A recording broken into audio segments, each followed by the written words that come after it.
결국 1870년에 필록세라를 물리칠 예방법을 찾았는데요.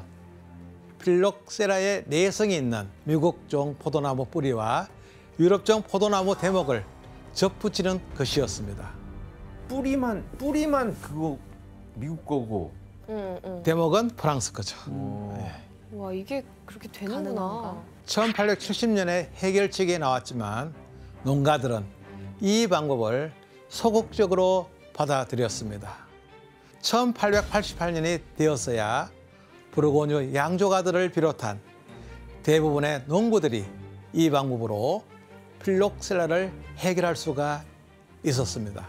그래서 현재 유럽에서 재배되는 포도나무는 대부분 이런 신품종을 사용하고 있습니다. 올리비아 씨, 그러니까 해결법을 찾았는데도 왜 계속 거부감을 가진 거예요? 그러니까 아무래도 프랑스 포도밭에 대한 애착이 있고 자부심이 있기 때문에 우리는 미국산 그걸 갖다가 접목시키는 거는 이거는 절대로 안 된다. 약간 품질이 아예 저하 진짜 싸구려처럼 느껴진다라고 느꼈나 보죠. 아무래도 프랑스 사람들이. 뭐 지금도 아직도 프랑스 사람들은 미국 와인에 대해서 그렇게 생각을 하고 있는 것 같아요.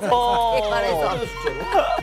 근데 지금 우리가 마시고 있는 와인은 어떻게 보면 이제 섞여 있는 거죠. 네. 자, 필록세라와 보이지 않는 전쟁을 치르고 간신히 포도밭이 복구될 즈음에 프랑스 와인은 한 인물의 등장과 함께 또 한 번 큰 고비를 맞게 됩니다. 바로 인류 최악의 학살자 히틀러다. 나치 독일의 아돌프 히틀러의 등장입니다.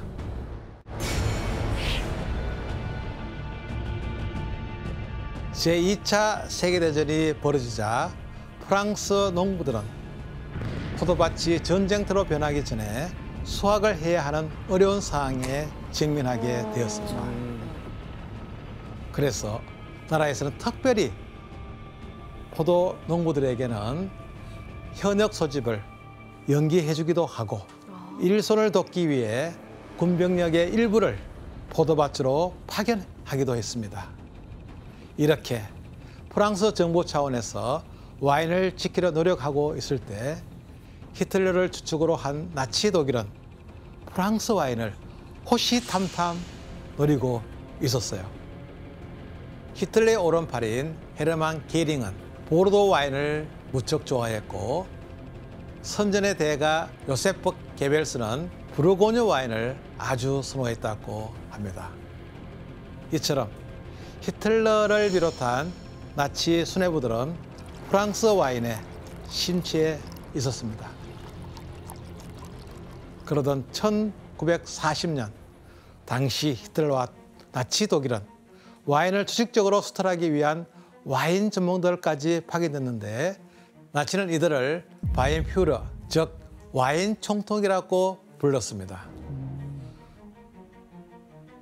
부르고뉴와 보르도, 쌍파뉴 같은 특급 와인 산지에 지역별로 와인 총독을 파견해 조직적으로 프랑스 와인을 수탈하였습니다. 특히 쌍파뉴 지방에서는 독일이 프랑스를 점령한 지 단 일주일 만에 약 200만 병의 와인을 강탈해 나갔습니다. 200만 병? 아니 프랑스 사람들이 근데 이 와인을 그렇게 사랑하는데 순순히 내줬나요? 프랑스 사람들은 순순히 내주지 않았죠.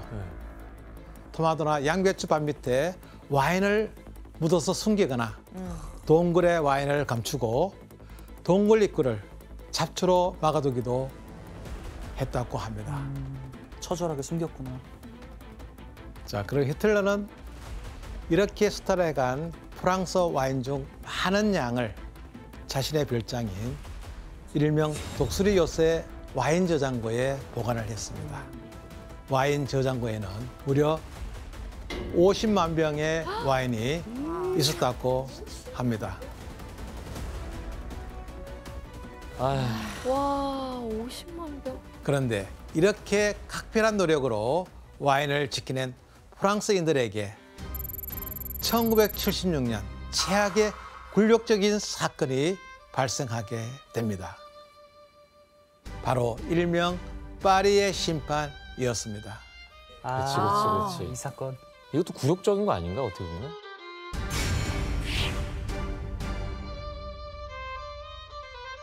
1976년 여름 당시 파리의 와인 바이어였던 영국인 스티븐 스퍼리어는 자신들의 와인쇼과 와인 아카데미를 홍보하기 위한 이벤트를 기획하게 됩니다.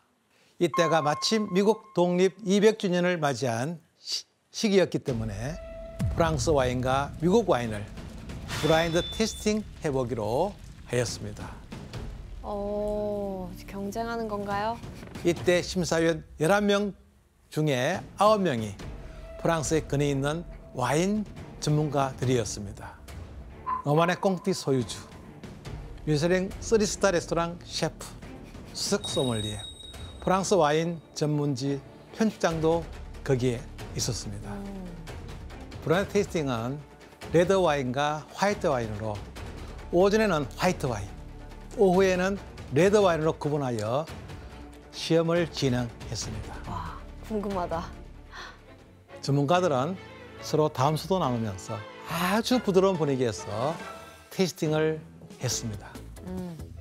하늘 씨, 그 심사위원 11명 중에 9명이 프랑스인이면 뭐 공정하게 프랑스 와인, 미국 와인을 심판을 못 하잖아요.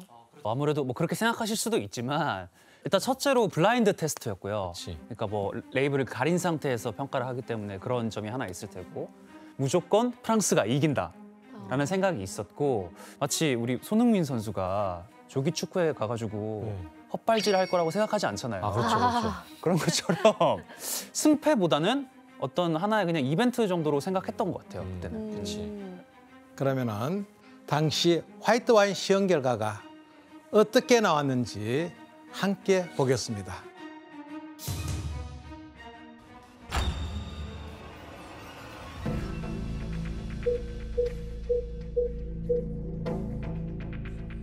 야, 와, 미국 와인 1등 했네요? 상위 5개 와인 중 3개가 미국 와인으로 선정된 것도 와. 모자라 화이트 와인이 1위가 미국 와인이 차지해버렸어요. 와, 이거 완전 이거 굴욕인데? 이거 말이 안 되죠. 왜 말이 안 돼요? 이거 좀 뭔가 프랑스는 이상한. 무조건 최고예요? 아니 근데 그래서 당연히 우승할 거라고 본인들이 생각했을 텐데 프랑스 쪽 입장은 네네. 이거 경악했겠는데요, 결과 보고서? 그치. 아, 맞습니다. 미국 와인은 프랑스 와인의 상대가 안 된다고 생각했던 시험 회장은 분위기가 찬물을 끼얹는 것처럼 아주 가라앉았습니다. 아, 그 실황 중계 영상 없나? 보고 싶다 나. 나도 그 표정이 궁금해요. 그리고 드디어 오후가 되자 레드? 와인 시험회가 시작되었습니다. 이번엔 긴장하고 하겠네. 그래 이번에는 꺾어야지. 진짜 비장했겠다. 그래 이거 잘못하면 큰일 난다 지금. 오후의 레드 와인 심사위원들은 극도로 긴장한 나머지 아무런 대화 없이 오직 테이스팅만 집중했다고 합니다. 부모 어떤 것이 기억해? 막 이러면서 그러니까 프랑스 와인 찾아내야 되는 거지. 프랑스 찾아내. 때로와 기억해, 때로와 기억해. 흙맛을 기억해봐. 그렇다면 레드 와인 결과는 어떻게 나왔을까요? 그래도 조금 그래 프랑스 와인 많이 마신 사람들인데.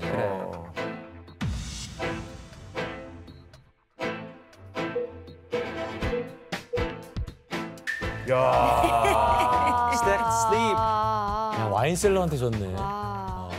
레드 와인 역시 프랑스 와인을 제치고 미국 와인이 1위를 차지하게 야. 되었습니다. 에이, 이 있습니다.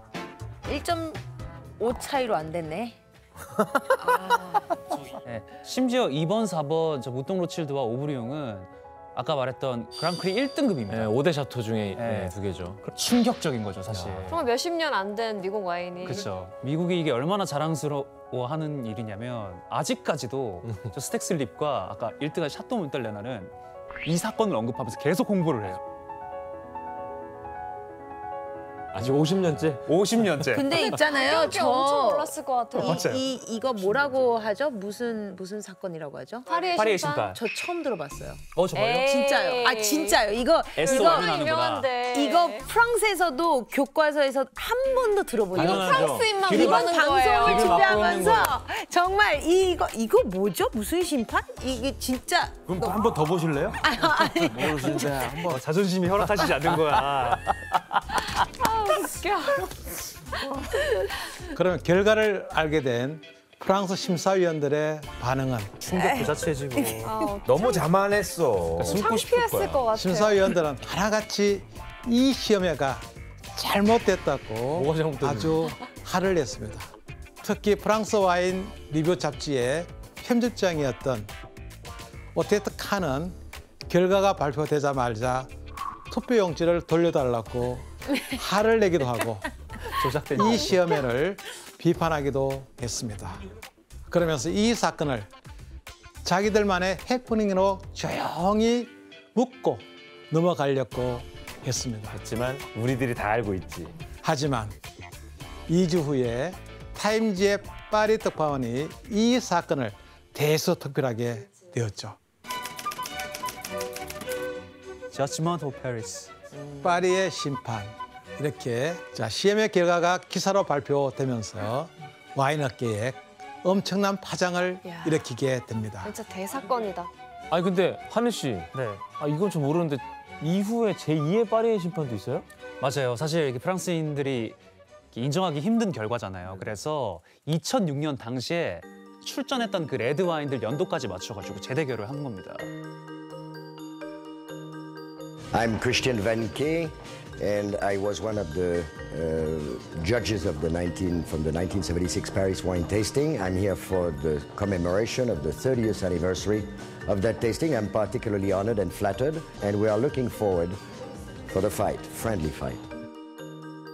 그거야말로 정말 저지멘트 오브 파리스. 근데 결과가 어떻게 됐냐면 또 여기야? 미국 와인이 승리를 했는데 더 대박인 건 아예 1위부터 5위까지 다 미국 와인이 1위부터 5위까지 다 미국 와인이.